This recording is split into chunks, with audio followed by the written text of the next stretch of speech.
Хай, Доол байна. Миний нэг бичлэгийн доор нэг охин санхүүгийн хувьд яаж бие даасан болох вэ гэдэг асуулт ирүүлээд өмнө яриа гэж бодож байгаагүй сонирхолтой сэдв шиг санагдаа. Тэгээ энэ удаад энэ сэдвийн дагуу бичлэг хийх чинь миний ярьж байгаа зүйлс бүгд миний мэдлэг туршлага дээр хоригдлогдсон, суурилсан байгаа. Тэгэхээр одоо миний мэдгүй зөндөө их юм байгаа гэсэн үг нөгөө талдаа. Би бас ардад нэлээд хэдэн жил ажилласан байхгүй юу? Тэгэхээр одоогийн бичлэгэн дээр дурддах зарим зүйлс ардтай холбоотой. Гэхдээ энэ нь ямар нэгэн байдлаар би бүтээгдэхүүн үйлчлэгийг нь сурчилж байгаа гэсэн үг биш. Тийм учраас одоо санхүүгийн бүтээгдэхүүн үйлчлэгийн хувьд эцсийн шийдвэрийг та бүхэн мэдээж өөрсдөө гаргана. Эхэлцгээе. За, нэгдүгээрт одоо ямар ч хувьцаа, ямар ч coin, хадгаламж хийгээл эсвэл бизнес хийгээл ч юм уу тийм зүйлс болсон бай. Таны орлогыг бүр баталгаатай нэмэгдүүлдэг зүйл бол ур чадвар, мэдлэг боловсрал. Ер нь аль одоо ур чадвар, мэдлэг боловсрал гадаад хэлний мэдлэг зэрэг нь орлогын төвшөнтэй шууд хамааралтай. Англи хэл, хятад хэлтэй хүмүүс яг хэлгүй тухайн яг ижил албан тушаалд ажиллаж байгаа хүмүүсээсээ арай дээр ажил хийдэг, илүү их сорьсон, илүү их одоо юм мэдэж авах үедээ илүү сонирхолтой ажлуудыг хийдэг. Цалингийн хувьд ч арай өндөр байдаг. За тэгээд энэ удаагийн видеоны спонсороор та бүхний мэдих гэгээ боловсролын төв хамтран ажиллаж байгаа. Боловсрол гадаад хэлэнд хөрөнгө оруулсан мөнгө бол бусад бүх хөрөнгө оруулалтуудаас хамгийн ашигтай. Тэгээд дээрээс нь танаас хинч булааж авах боломжтой зүйлүүдийг мэдж байгаа шүү дээ, тий. Тэгэхээр гэгээ сурахын тулд заавал өөртөө санхүүгийн ямар нэгэн дарамт учруулахгүйгээр тэднийхээс лизингээр сургалт авч болно. Simple гээд санхүүгийн аппликейшн дээр тэдний сургалтууд 12 сар, 24 сар гэдэг ч юм уу те тодорхой хугацаанд төлж болох үс дүнгээр худалдаа авах боломжтой байгаа. Энэ хүү зээлийг авахын тулд заавал одоо Simply Office дээр очиж авах шаардлагагүй. Шууд гээгээ дээр очиж уулзангаа тэндээ гэрээгээ байгуулад сургалтынхаа төлбөрийн зээлийг аваад сургалтандаа сууж эхэлж болно.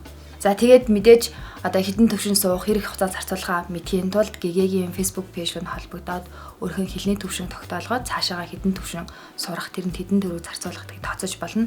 Хэрвээ та анхан шатны мэдлэгтэй гэж тооцож байгаа юм бол гэгээцэг онлайн гэсэн вебсайт руу ороод бас төвшин тогтоох тестийг нөгөөд тэгээд дараагийн одоо 7 төвшин 8 9 төвшин суух нь үгүй юу гэдгээ мэдээд санхүүгийн төлөвлөгөө гаргаарай. За хоёр дахь нь мэдээж санхүүгийнхаа хувьд өөрчлөлт хий 4-5 жилийн дараа гэхэд одоо байгаагаас өөр төвшөнд хүрээ гэж бодох юм бол эхний ээлжинд өөрсдийнхөө одоо байгаа нөхцөл байдлыг дүгнэх хэрэгтэй. За орлого бол мэдээж ойлгомжтой тогтмол одоо орлоготой эсвэл бизнесийн орлоготой байх юм бол тэндээс тооцоо гаргаж болно. Хамгийн гол нь зардал яг юунд хэдэн төгрөг үрээд байна вэ гэдгийг гаргаж ирснээр алийг нь хэмнэх үү, аль нь болж ийн болохгүй байна гэдгийг арай нэг бодитоор харах боломж гардаг. За энэ нь бол зүгээр л шийдвэр гаргах өмнөх хэсэг гэсэн үг. За дараа нь мэдээж хуваараа бизнес эрхлэх зэрэг тохиолдлууд бол арай өөр штэ.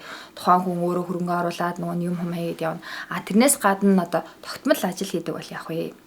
Тэнгүүт хоригдлол хамгийн ихэнд яригддаг асуудал. Гэтэ одоо нөхцөл байдал ямар байгаа илээ? Инфляцийн түвшин ямар байна? Тэ хадгаламжийн хүүхэд болцсон билээ. Тэгэхээр хоригдлын асуудал жаахан төвхтэй болоод ирж байгаа юм. Тэгэл одоо ямар нэгэн байдлаар хувьцаа coin авъя эсвэл ингээд томоохон юм хийх юм бол тодорхой хэмжээнд заавал хоригдлол үүсгэх шаардлага гарч ирнэ. Банкны хадгаламжаас гадна банк бус санхүүгийн ихтгэлцлийн бүтээгдэхүүнүүд эсвэл компани гаргаж байгаа бондууд гэдэг ч юм уу те илүү өндөр хүүтэй боломжууд зах зээл дээр байдаг. Тэдгээрийг бас судалцаад сонирхож үзэх хэрэгтэй. Гэтэ хамгийн гол нь өөрөөсөө яг тухайн газар нь очиод сайн уулзаад мэдээлэл аваад яг найдвартай газартаа хөрөнгө оруулаарай гэж зөвлөе. Тэгэд хадгаламж хийж эхлэхдээ бол нэг амар том дүнгээр биш нөгөө нэг ануу харч ингээд нэг 52-7-ны хоригдлол гэд хийдэж штэ тий. Яг одоо тэрэн шиг тийм баг-багаар хийгээд зуршил болгоод явчих юм бол хаана хэрэгтэй юм да. За хийж болохгүй зүйл бол кредит карт авахгүй байх. Дээрээс нь янз янзын санхүүгийн аппликейшнуудыг тийм богинохон хугацааны бага дүнтэй зээлүү санал болгоод штэ тий. Тэрийг битгий аваач гэж одоо зөвлөе гэх юм уу, гуй гэх юм уу. Мэдээж ингээд гинт мөнгөний шаардлага гарангуут хэрэг болохын хувьд бол болдог. Гэхдээ ер нь ихэнх хүмүүс тэрийг тэгж ашигладаггүй. Ингээл дэлгүүр явж байгаа сэтгэл хөдлөлд нэг юм авчдаг ч юм уу тийм. Мэдээж янз янзын тохиолдол хэрэгтэй юмд ашигладаг хүмүүс байгаа. Гэхдээ тэрийг яг ингээд нарийн тооцоод үзэх юм бол одоо тухайн юунд төлж байгаа шимтгэл, хүүний зардал, жилийн хураамж гэх мэт мөнгнүүд нь бага дүндээр л бага харагдаад байгаа юм шиг боловч нийтээр нь бүр жилийн дараа том зургаар нь харах юм бол нэлээ их мөнгө олцсон байдаг. Тэгээд угаасаа тэр гүйлгээний хураамж шитгэл энэ төр нь яг авж байгаа мөнгөтэй хацуулах юм бол маш өндөр байдаг. Тэгэхээр хэрвээ иймэрхүү одоо зээлтэй бол тэрийг төлөөд ер нь бол тэндээс тэгж мөнгө гаргаж авч болдог гэдгийг мартсан дээрээ. Харин би бол зээл авахыг ер нь бол дэмждэг. Гэхдээ одоо юу гэдгийг гэртээ нэг зурагттай тэр зурагч ямар ч асуудалгүй гарч яхад дахиад заавал том смарт телевиз авах шаардлагагүй. Босод тохиолдолд одоо тухтай амьдрахад лаптоп хэрэг болоод гэдэг ч юм уу тиймэрхүү тохиолдолд бол мэдээж зээл авч болно. Тэгээ зээл авснаар ялангуяа залуу наснда зээл авснаар одоо ингээд өөрийнхөө олж байгаа цалингаас ингээд тодорхой хэмжээг зээлэнд өгөөд үлдснээр нь амьдраас сурчиж байгаа шүү дээ. Тэгээд хэсэг хугацааны дараа тэр зээл чинь дуусна. Тэгэнгүүт тэр мөнгийг хадгалах ч юм уу өөр нэг юм хийх боломж нь гарч ирдэг. Тэгэхгүй бид нэр яг мөнгөө хадгалж агаад одоо юу гэдгийг жил хадгалж агаад лаптоп аавна мэдээж байж болно. Гэтэ бас жаахан хэцүү шттэ ер нь бол тэгээд тэр жилийн хугацаанд яах юм тэмсдэ. Миний яг хадгаламжаа нэмээд тэгээд анх хувьцаа coin авч эхэлсэн арга болохоор тэр ахгүй юу сургуулаа төгсчөөд яг энэ байр болохоор манай ээжийн байр. Тэгээд хов хоосон байсан. Яг энд ганцаараа амьдрахаа болоод ямар ч тавилгагүй юу байхад нь бахан тавилга цахилгаан мараа энэ тэр аваад тэр зээлийг чинь жил төлж агаад үлдсэн мөнгөө би шууд хадгалдаг болсон байхгүй юу. Тэгтээ тэрнгүү байж бас юм чи яагаад цаашаа болох уу гэж. Тэгээ ер нь бол нэлээд удаан хадгалсан янз янзын хувьцаа авч утсан. За дараагийнх нь мэдээж хувьцаа. Хувьцааны хувьд мэдээж эрсдэлтэй. Ханшин нуунан савлна. Гэхдээ заавал авах хэрэгтэй. Ер нь дэлхийн баячуудын гол хөрөнгөч нь ерөөсөө л хувьцаа байдаг. Тэр хүмүүсийн хөрөнгийг тооцоолол хувьцаа. Бид нэр яг цалингаас цалингийн хооронд явж тэр мөнгөө ингээд хадгалаад дээрээс нөгөө нэг мөнгөнийх нь ханшин унаад инфляцид ороод амар жоохон хүү аваа тэрнээсээ татвар төлөөд ер нь бол хэцүү байхгүй. Тэрний оронд хувьцаанд хөрөнгө оруулсан дээр гэхдээ тэр мөнгө танд ойрын хугацаанд хэрэггүй мөнгө байх хэрэгтэй. Хувьцааны хувьд мэдээж одоо дүн шинжилгээ хийх, яах гэл баах юмуд байгаа шүү дээ. Тэрний оронд миний зөвлөгөө гэх юм бол эхний ээлжинд ямар нэгэн үн цаасны компанид очоод 5,000 төгрөг дээр үед байсан одоо хэд болсон юм болоо. За ямар ч үн цаасныхаа дансыг нийлгэнэ. Эргэнүүлэгтэйгээ очоод аль ч үн цаасны компани байсан болно. Гэтэ тэр компани нь өөрөө аппликейшн дээр байх юм бол тун зүгээр айгүй амар. Тэгээд тэр үн цаасны компаниуд ч юу ихэнх нь дандаа ямар нэг санхүүгийн сургалт хөрөнгөний зах зээлийн тухай сургалт хийж байгаа. Тэрэн дээр нь очоод суугаад нөгөөний зөвлөгөө өгж байгаа хүнээс нь мэдээлэл аваад эхний ээлжийн ойлголтыг авчих. Тэгэнгүүтээ би бол нэг их юм бод гэж зөвлөмөрг байгаа хгүй тэр шинжилгээ энтрийг бол одоо нэгтлэн ч юм уу эсвэл санхүү шинжээр төгсөг үл ойлгохгүй шүү дээ угаасаа. Тэгээд тэргээ явандаа сурч болно. Гэтэ эхний ээлжинд Монголын хөрөнгөний биржийн одоо 1-р самбарт байгаа эсвэл 2-р самбарт байгаа хувьцаандаас өөрийнхөө одоо итгэдэг, найдаж явдаг компанийнхаа хувьцааг нь аваад зүгээр л орхичих. Би болохоор хамгийн анх ингэжсэн Апу, Сүү, говийн хувьцаануудыг авч ирсэн баггүй. Тэгээд ард санхүүний эдэлт тухайд хаалттай компани байсан учраас хаалттай байгаа дээр нэгээд бас хөөрхөн нэлээдгүй хувьцаанууд анх авч ирсэн. Тэгэ бол ардын хувьцаа болохоор тухайн үедээ зарах боломжгүй зөвхөн нөгөө нэг хөрөнгөний биржтэй гарсны дараа зарна. Бусд нь болохоор ингээд хөсөөдөө зарж яж болно. Гэтэ би нэлээд удаа барьсан. Тэгэл айгүй хөөрхөн ногдлаш шиг орлого гээл мөнгө ороод ирдэг заяа. Тэгээд хэдэн жилийн дараа тэрийгэ зараад тэгээ өөр юм лөө хөрөнгө оруулж исэн баггүй юу. Тэгээ тэр хувьцаанууд чинь ханшин унаал савлаал ингээл янз бүр болж байгаа юм. Тэгэл хүмүүс ирэнгүүтээ ёо би тэрний хувьцааг авсан чинь ингээд уншлаа гэл. Тэгээд танд энэ мөнгө нь одоо хэрэгтэй байгаа юу? Заавал авах хэрэгтэй өгөнгөт одоо гаргаж авахгүй бол баг энэ жигтэй унаад байвал яах вэ гэдэг ч юм уу те. Тэр компани үйл ажиллагаа ямар ч асуудалгүй байхад тэгж сандраад идэг баггүй юу. Тэгэхээр сэтгэл зүйн хувьд бас маш тогтвортой байх хэрэгтэй. Гэхдээ нэг юм авчаа тэрийгээ бас ингээд огт тоохгүй байжснаа унсан хойно нь брокер дээр очсон тэр брокерийг загнаж болохгүй. Тэрний оронд хагас жилийн эцээр тайлан гарахт нь за нөхдөө тэр ашигтай ажилласан байна гэд бас нэг харцдаг байх хэрэгтэй. За дараагийнх нь hot topic болсон coin. За би тийж ажил хийгээд зээлмэл аваа дараа нөгөө мөнгө өргөлүүлээд тавцсан аваад ингэж явж байгаад 2017 онд биткойн 10,000 хүрсэн баггүй юу. Тэгээ тэрнээс өмнө ард дээр бид нэр хүмүүс нөгөөний биткойныг санал болгоод тайлбарлаад ер нь бол криптогийн талаар янз янзын сургалтууд хийдэг байсан. Тэрнээс өөрөө ер нь бол нэлээд мэдээлэлтэй болж аваа. Тэгсэн мөртлөө ингэ цаана итгэхгүй байгаа шүү дээ. Тэгж явж агаад 17 он тэр чи 10,000 хөрөнгөтэй 18,000 гаргад амар өссөн баггүй юу. Бүр 19,000-аас 20,000 хүрлүү 20,000 хүрсэн баха. Тэгээд унж явж байхад нь би 13,000 дараа авч ирсэн. Тэгээд ганцхан биткойноос гадна одоо Ethereum, биткойн, кэш, маш ер нь бол ингээд хамгийн одоо алтартай хамгийн одоо хүмүүсийн түгээмэл хөрөнгө оруулдаг криптонуудыг аваад тэгээ ер нь бол мартцсан. Сая бас биткойн чинь нэлээ өслөө штэ 60 мянга цанг хүрсэн штэ тий. Тэгэхэд би 55 мянга дээр зараад тэгээд тэр манд бүр хөөхөн мөнгө болоод за ер нь өөрөө би төлж чадахгүй дээ гэж бодож исэн сургалтын төлбөрөө төлсөн. Тэгэхээр миний хамгийн гол мөнгө болсон арга бол ерөөсөө крипто. Гэтэ энийг одоо зүгээр нэг залуучууд юу лээ амархан аргаар мөнгө олох гэж яаж юм ингээд нэг хүн нэг тиймэрхүү яриадсан юм а. Гэтэ мэдээж дэлхий дээр гарч байгаа шинэ үйл явдал тийм үү? Хүмүүс тэндээс мөнгө олж болоод байна. Би яагаад мөнгө олж болохгүй гэдэг чинь нэг зүйл байгаа сте. Тэгээд дээрэс нь айгүй богино хугацаанд гэлс оруулж гаргаад мөнгө зүн хийчих гээд нэг тиймэрхүү байдлаар харах юм бол ер нь хэцүү байхгүй ялангуяа ажилтай төрөлтөө хүн чинь тэрийг чинь санхүүгийн юм ойлгохгүй бол бүр ч хэцүү. Тэгэхээр сайн судалж агаад хамгийн найдвартай гэсэн криптонуудыг аваад урт хугацаанд хөрөнгө оруулах хэрэгтэй. Хувьцааш яссан адилхан гэсэн үг.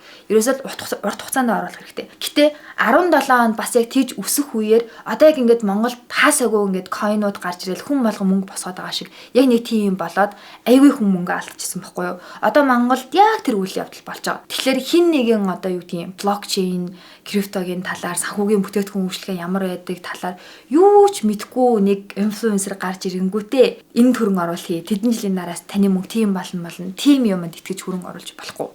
Гэхдээ яг түрүүний хувьтай адилхан эхний ээлжинд ямар нэгэн wallet дээр данс нээгээд за биткойн юм уу ингээд яг нөгөө нэг алтартай хэдэн койноос нь жохон байгаа мөнгөөр л авчих. Айгүй жоохныг. Тэгээд Монголын хэдэн койноос бас авчих. Хүн чинь өөрөө ингээд 50000 төгрөг оруулсан байсан ч хамаагүй ингээд нэг юм оруулж хараа тэрийг ингээд сонирхоод эхэлдэг байхгүй юу?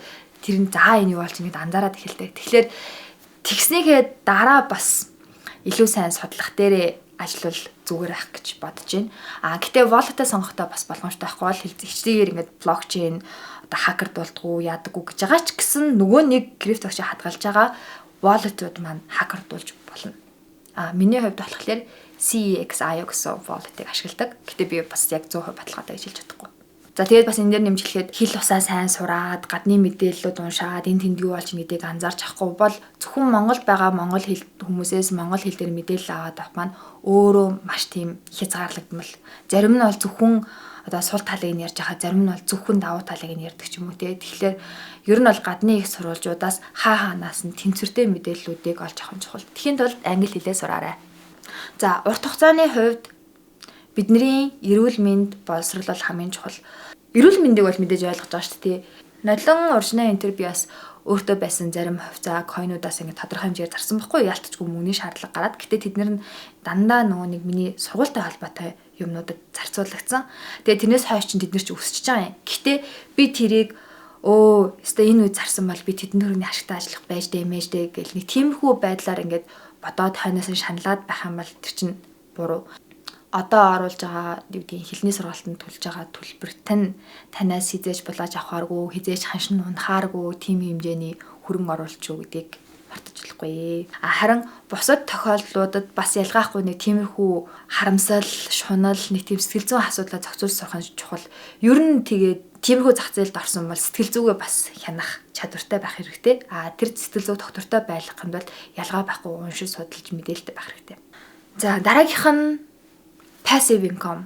Сая манай зөвлөлтөөр нэг сургалт гаргасан. Тэгээд тэр бас нэг төрлийн passive income. Тэгэхээр ямар нэг юм хийгээд чаддаг болчих юм бол онлайн сургалт гэдэг зүйл маш их боломжийг авч ирж байна.